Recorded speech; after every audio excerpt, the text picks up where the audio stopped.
Amigos, quero convidá-los para abrir a Bíblia. E o tema nosso a partir de amanhã à noite é Deus de promessas. E nós vamos ver o nosso Deus de promessas, por todas as Escrituras, pelas Escrituras. Muito bem. Marcos, Evangelho, capítulo 5. Evangelho de Marcos, capítulo 5. E nós também temos a nossa transmissão acontecendo, né? Aqui tem a transmissão acontecendo, ali também. E daqui uns dias vamos ter aqui também, a câmera. E para você que está nos acompanhando aí, muito obrigado pela sua participação com a gente aqui no culto. Abra a Bíblia também, adore junto conosco. Nós temos irmãos de idade que não conseguem vir à igreja.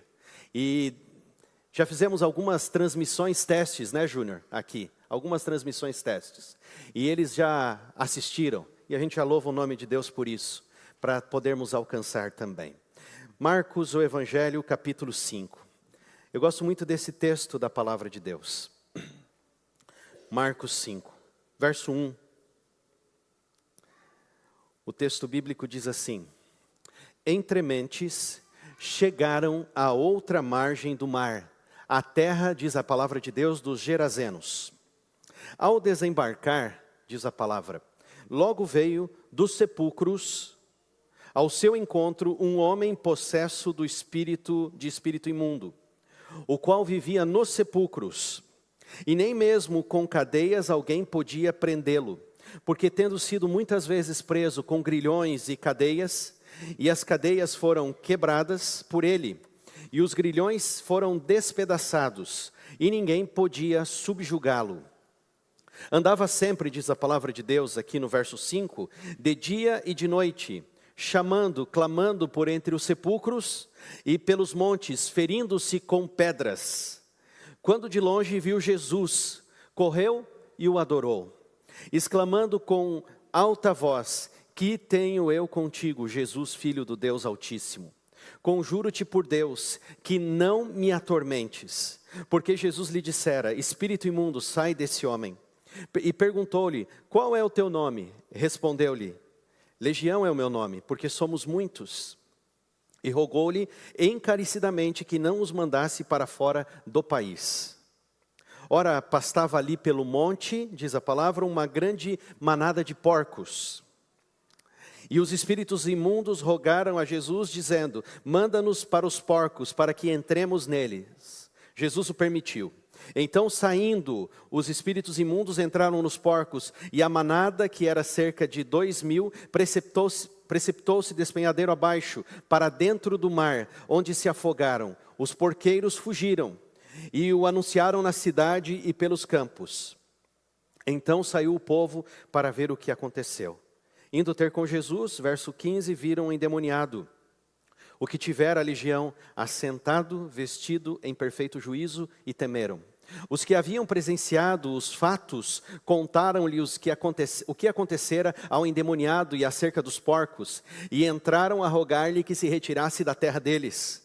Ao entrar Jesus no barco, suplicava-lhe o que fora endemoniado, que o deixasse estar com ele.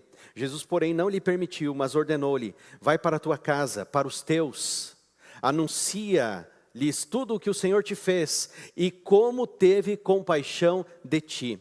Então ele foi e começou a proclamar em Decápolis tudo o que Jesus lhe fizera, e todos se admiravam. Amém? O Evangelho de Marcos foi escrito por um homem com o nome de Marcos. Marcos. Quem é Marcos? Ele é conhecido como João Marcos. No livro de Atos, a igreja está orando na casa da mãe dele. E eles estão orando para que Pedro seja livre da prisão. Talvez você já tenha lido que o anjo aparece e liberta Pedro da prisão.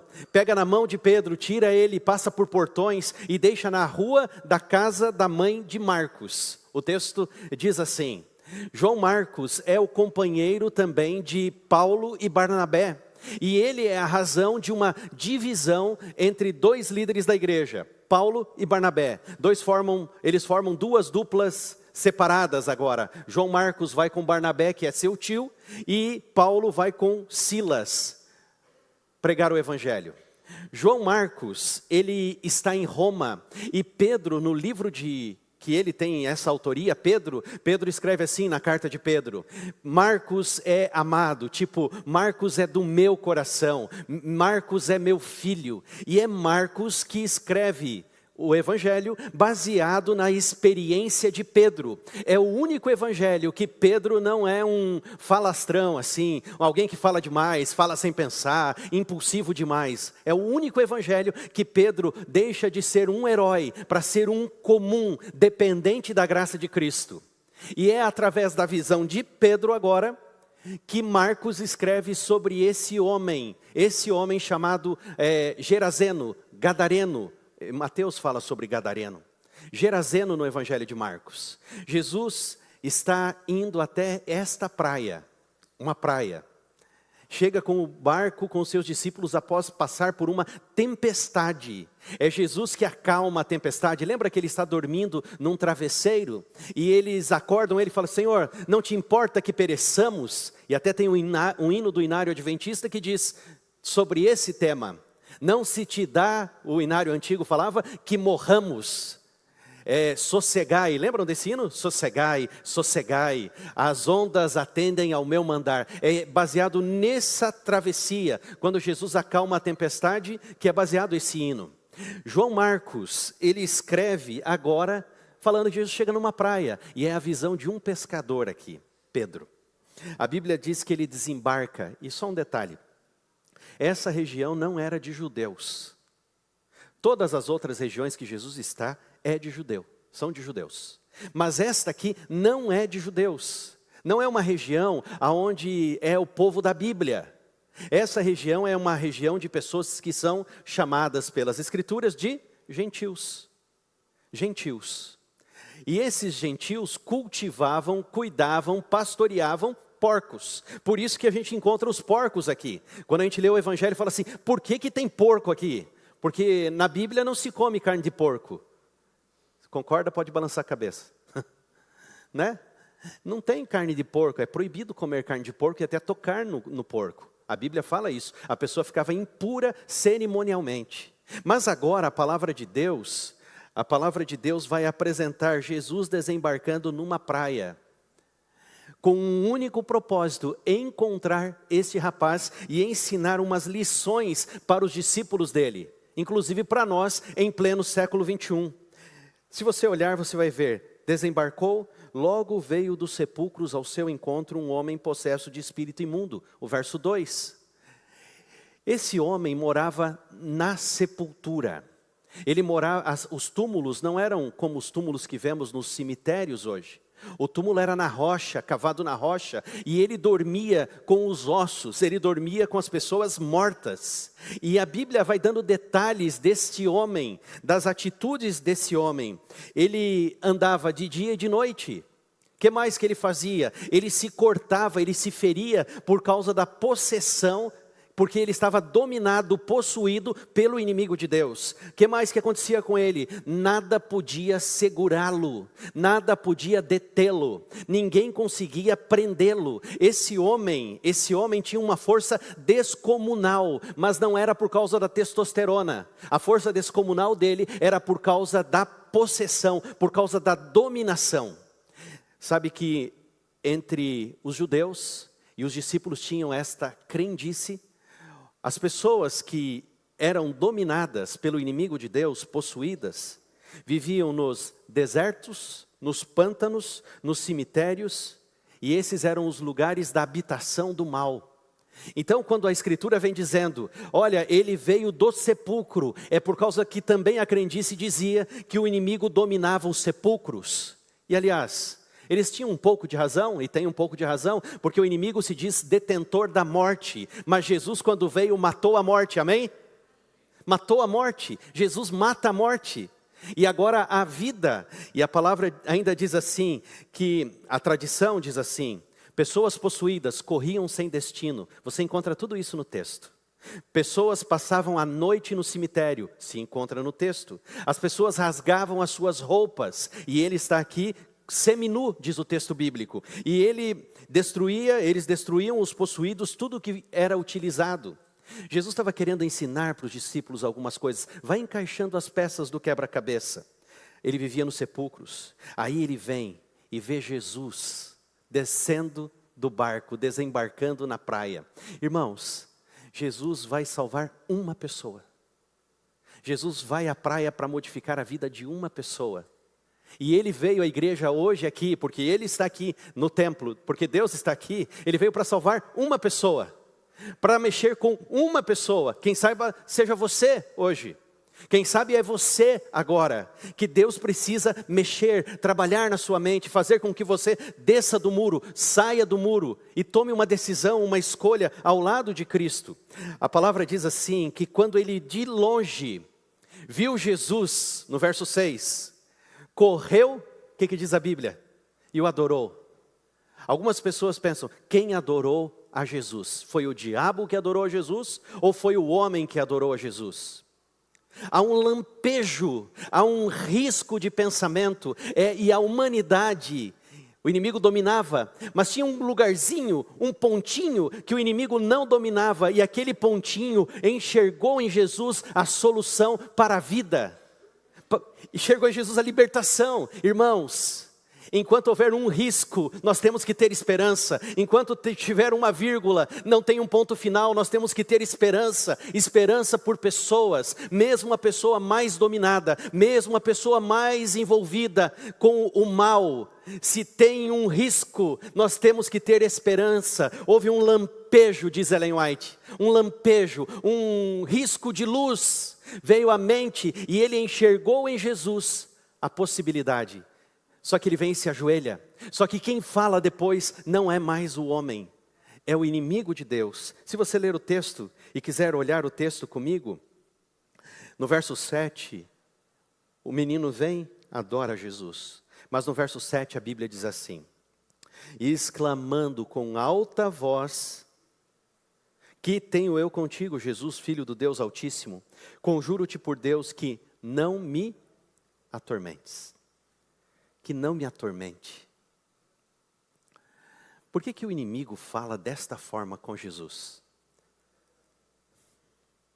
Esses dias atrás, postei uma foto um texto nas minhas redes sociais, uma frase, dizendo assim, que o diabo é mais crente que muitos teólogos liberais. Os teólogos liberais querem modificar o texto bíblico. Os teólogos liberais, eles querem dizer que Deus conversa com a terra para criar e não conversa entre si. Os teólogos liberais querem dizer que o batismo não é mais necessário.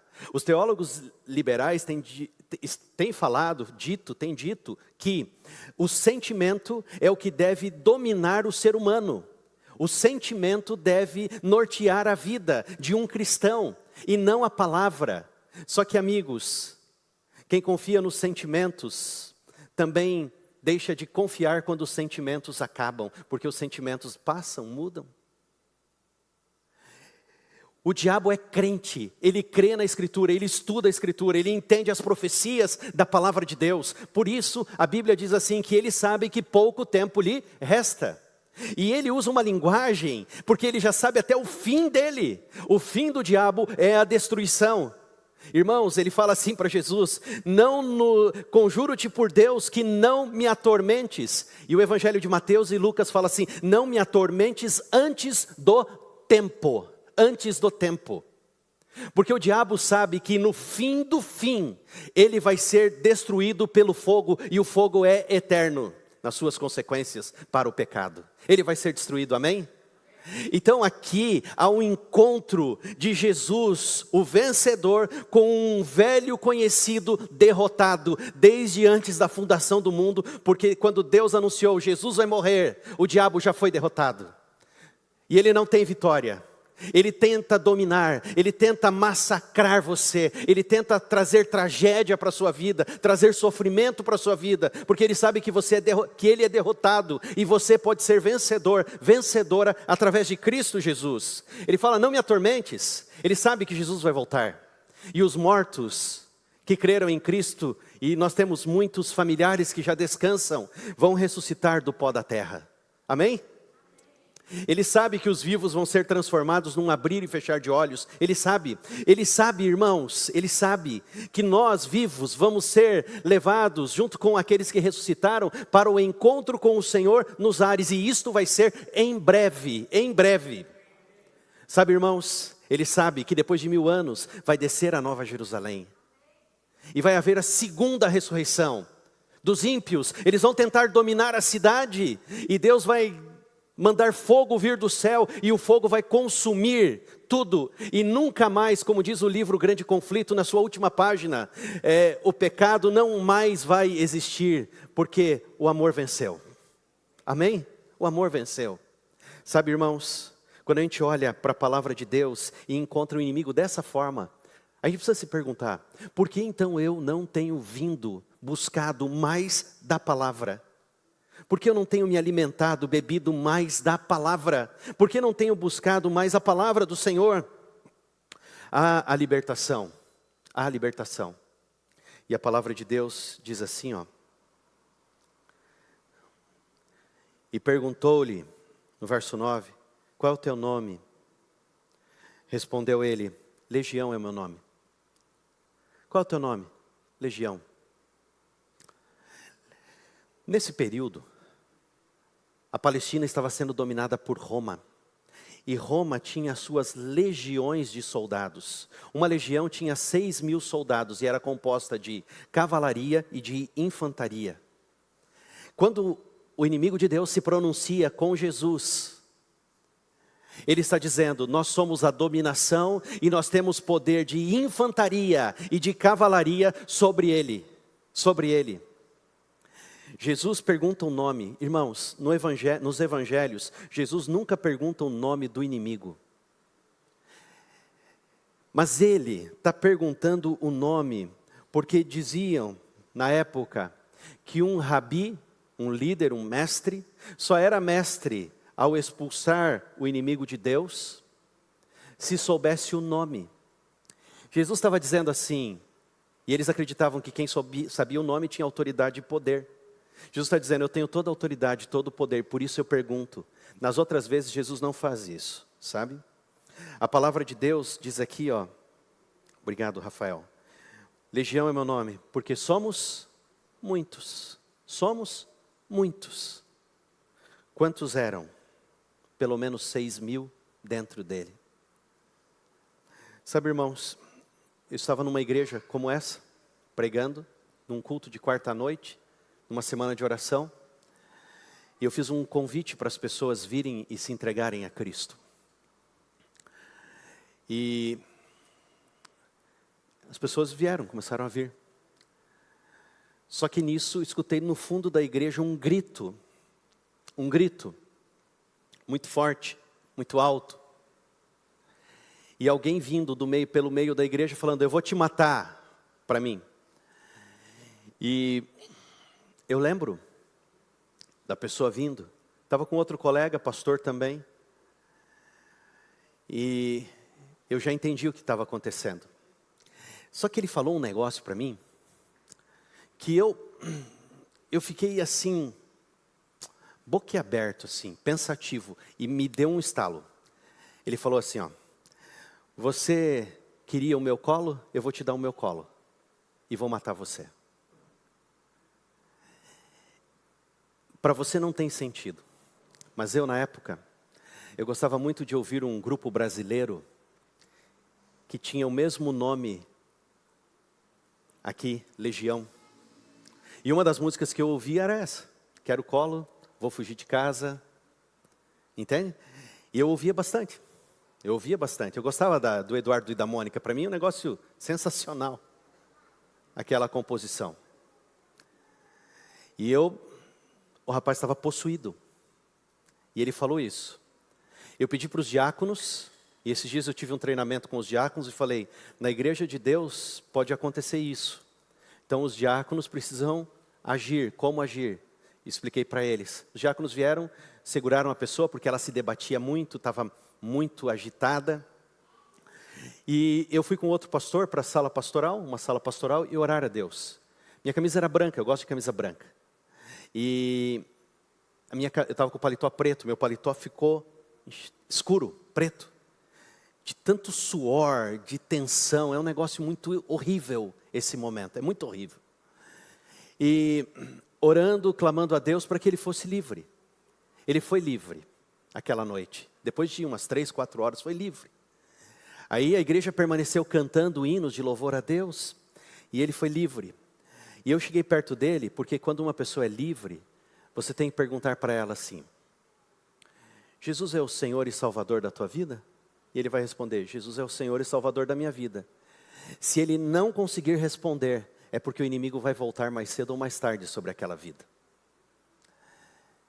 E ele falou: Jesus é o meu Senhor e meu Salvador, eu aceito. E ele foi batizado uns dias depois, estava estudando a Bíblia. Mas me chamou a atenção isto.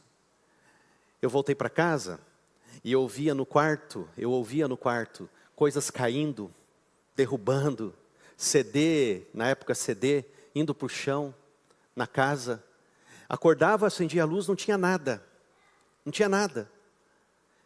E comecei a ouvir e daqui a pouco eu perguntei: você está ouvindo também o que eu estou ouvindo? E aí, estou ouvindo, mas não tem nada, o que está acontecendo? Eu fiz um plano com Deus aquela noite, de eliminar todo tipo de música que não fosse de Deus, sabe? Então se você fala assim: pastor, você ouviu esse rap? Eu não vou ouvir, não consigo, não posso. Ouviu esse funk? Não vou ouvir. Ouviu esse cara que faz esses duelos? Não ouço. Pastor, você ouviu essa música que está tocando? Não ouço, não sei, porque a última experiência que eu tive mostra que o inimigo de Deus sabia o que eu ouvia e o que eu gostava, e ele usou aquilo para tentar me matar, acabar com a minha vida. E é isso que o inimigo quer fazer. Ele quer roubar, matar, e a Bíblia diz assim, destruir. Ele quer destruir você. Cada um faz suas escolhas, mas faça escolhas ao lado de Deus. Quando eu li esse texto, quando eu vi ele falando aquilo, eu me lembrei justamente do grupo musical que eu gostava, Legião Urbana. E a experiência triste, dramática que eu tive com o diabo por causa de uma escolha minha. Agora perceba, Legião é o meu nome, porque somos muitos, diz o texto bíblico. Irmãos, o inimigo, ele visita a gente quando a gente não está com Deus. O inimigo quer dominar a nossa vida quando a gente deixa Deus de lado. Veja, se não estamos com Deus, estamos contra a Deus. Se não estamos a favor de Deus, estamos contrários a Deus. É hora de uma reforma, porque esse menino fez escolhas erradas. Esse menino andou por caminhos errados, e as escolhas erradas dele o levaram a ser dominado. Sabe que não dá mais para ser meio termo, sabe? Não dá mais. É o que diz a palavra de Deus, amigos: desperta você que dorme, desperta tu que dormes. A Bíblia diz que eles rogaram encarecidamente que os não mandasse para fora do país. E eu me detive nessa parte do texto bíblico. Por que não mandar para fora do país? Ellen White fala que anjos de Deus estão no Congresso Nacional, estão no Senado, estão nas câmaras de vereadores, deputados, eles estão ali. Mas ela também fala que anjos do mal estão também nesses lugares. E há anjos designados por Satanás para cuidarem de países. Lembra do texto de Daniel 9?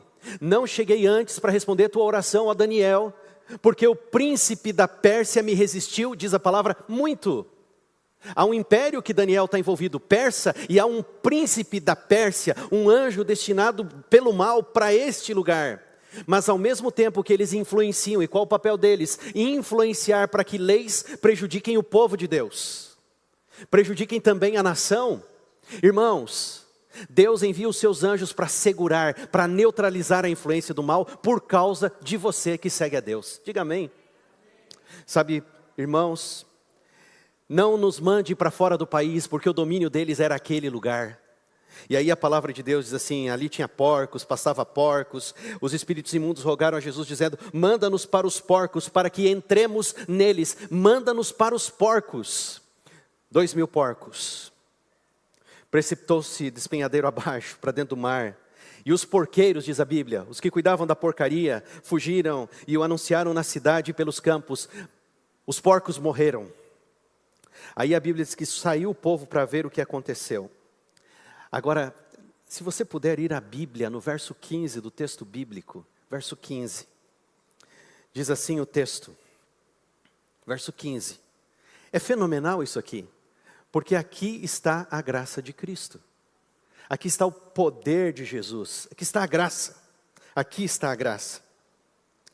A Bíblia diz assim, ó, indo ter com Jesus, viram o endemoniado, a cidade viu o endemoniado. Agora olha a linguagem da Bíblia, o que tivera a legião, o que tivera, porque quando a gente tem um encontro com Jesus, o que a gente era fica no passado, o que tivera. Então aqui ó, veja, se alguém está pedindo a Deus graça para vencer as drogas aqui, vai ser aquele que era viciado. Se alguém está pedindo graça de Deus para vencer a pornografia aqui, aquele que era viciado em pornografia. Entendem? Porque quando Jesus vem, o que a gente era, o que foi, ficou no passado. O que tiver a legião, porque a legião não habita mais nele. A Bíblia diz assim, encontraram o que tiver a legião. Assentado, agora perceba o contraste. Ele andava de dia e de noite. De dia e de noite. Agora ele está sentado. Deus traz sanidade, Deus traz calma, Deus traz paz para quem tem um encontro com Ele. Sanidade, sentado. A Bíblia diz agora, ele está o quê? Vestido. Irmãos, ele andava nu. Agora perceba, a gente pode fazer um paralelo aqui. Jesus vem com o manto da justiça e cobre esse rapaz. Por quê? Ele não tinha roupa. De onde vieram as roupas? Eu penso que veio de Jesus, daquela manta, daquela tipo de coberta, daquele manto que ele usava. Quem sabe cobriu esse rapaz, ou da roupa dos discípulos. Mas eu gosto de pensar que foi Jesus vestido. E aí o texto bíblico diz assim, ó, em perfeito juízo. Irmãos, o mundo está louco. O mundo está louco, as pessoas estão doidas. Mas quando a gente anda com Jesus, há sanidade, há perfeito juízo. As sinapses do cérebro começam a acontecer de verdade e de fato. Os neurônios começam a agir de verdade, porque Jesus traz sanidade e perfeito juízo. E temeram. Ellen White, Júnior, se puder colocar aquele texto agora aí, por favor. Tem um texto que diz assim, vai aparecer na tela aqui agora. Maravilhosa mudança se operara no possesso. Fizera-se luz no cérebro, luz. Brilharam-lhe os olhos de inteligência. A fisionomia, por tanto tempo mudada à semelhança de Satanás, tornara-se repentinamente branda, tranquila, as ensanguentadas mãos, e louvava alegremente a Deus por sua libertação. É isso que Jesus faz, amém? É isso que Deus faz. Tem luz no cérebro. Já vi um exame do cérebro? Já viram alguém fazendo um exame do cérebro? Tem no YouTube. É cheio de luzinha. É cheio de luzinha, é grandioso. E aquele que é a luz do mundo traz luz ao cérebro, traz sanidade, traz tranquilidade, traz perfeito juízo, traz equilíbrio. E aí, irmãos, os que tinham presenciado tudo aquilo, contaram o que aconteceu para as pessoas, e o que aconteceu ao endemoniado, e fizeram um pedido para Jesus. Sabe qual foi o pedido? E entraram, diz o verso 17, a rogar-lhe que se retirasse da terra deles. Olha isso, o homem só fazia mal, só xingava, era inquieto, trazia destruição. E as pessoas que viram a libertação falaram, Jesus, vai embora daqui, não fica aqui, não fica aqui. Hoje a gente pode dizer para Jesus, fica aqui ou vai embora daqui, da minha vida. Hoje a gente pode dizer isso para Jesus. Aí Jesus entrou no barco, porque Jesus respeita o que a gente pede para Ele. Jesus é sensacional. Ele respeita, Ele respeita. Ele estava entrando no barco. Ao entrar Jesus no barco, diz o texto no verso 18, suplicava-lhe o que for endemoniado, que o deixasse estar com Ele. Vê de novo o passado? Suplicava-lhe o que fora, o que era, passado no passado. Aí a Bíblia diz assim, Jesus não permitiu, mas ordenou-lhe, vai para a tua casa, vai para casa. para os teus, anuncia-lhes tudo o que o Senhor te fez e como teve compaixão de ti. E aí o menino, então ele foi e começou a proclamar em Decápolis, 10 cidades, tudo o que Jesus fizera, e todos se admiravam. O que ele fez? Ele obedeceu. Irmãos, quem tem um encontro com Cristo, quem tem um encontro com Jesus, que Jesus restaura a vida, ele obedece à palavra de Jesus. Obedece à palavra. Ele queria ir, deixa eu ir junto, deixa eu ir. Jesus, por favor, deixa eu ir. Não, volta e conta o que eu fiz na tua vida. Conta o que aconteceu. E ele contou. Tanto que em Marcos 7, 2 capítulos depois, Jesus volta a Decápolis. E as pessoas trazem muitas pessoas para fazer uma coisa. Para que Jesus cure as pessoas, porque ele contou. Paulo não foi o primeiro missionário aos gentios. O primeiro missionário aos gentios foi o ex-endemoniado, aquele que tivera a legião. Ele foi o primeiro missionário aos gentios, o primeiro. Sabe, irmãos, hoje, deixa Deus trazer sanidade para você. Hoje, coloca Jesus como primeiro na vida. Ao sair daqui hoje, você pode dizer, Jesus, valeu, tudo isso aí não é para mim. Jesus vai respeitar você. Mas se você falar, Jesus, vem comigo, luzes vão se acender dentro do teu cérebro, a tua fisionomia vai mudar e o teu olhar vai ter o brilho da inteligência que Cristo dá. E as pessoas vão falar, o que aconteceu? E aí você vai contar, e ao contar, elas vão escolher andar com Jesus também. Qual é a tua escolha hoje? Fica comigo, Jesus? Ou Jesus, vai embora da minha vida? Teremos que tomar uma decisão. Aqueles que querem falar assim, Jesus, fica comigo, quero orar por você. Se você quiser, fique em pé e nós vamos orar juntos.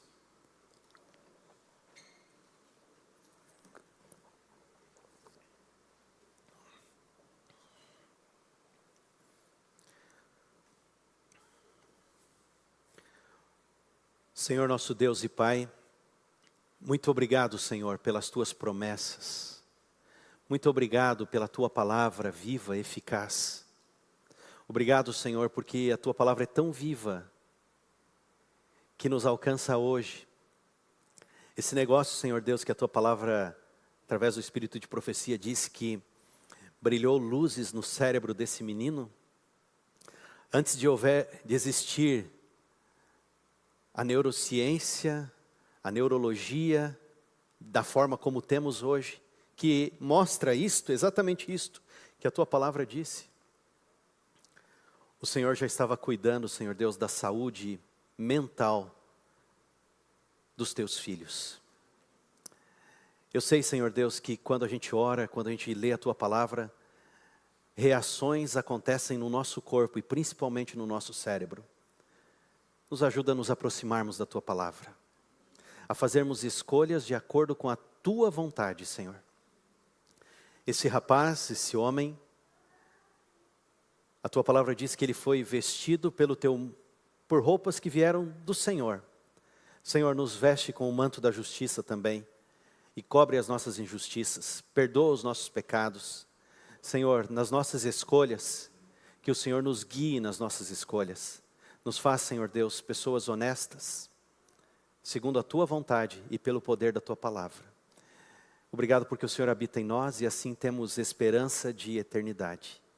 Ao sair daqui, o teu povo nos acompanha, nos guarda e nos livra de todo mal, no nome de Jesus. Amém. Amém. Hoje, irmãos, aconteceu a transmissão oficial, a primeira transmissão oficial da nossa igreja pelo YouTube. Nos grupos vão estar ali os links para você compartilhar também para que as pessoas assistam os cultos. Deus te abençoe. Até amanhã, às 8 da noite.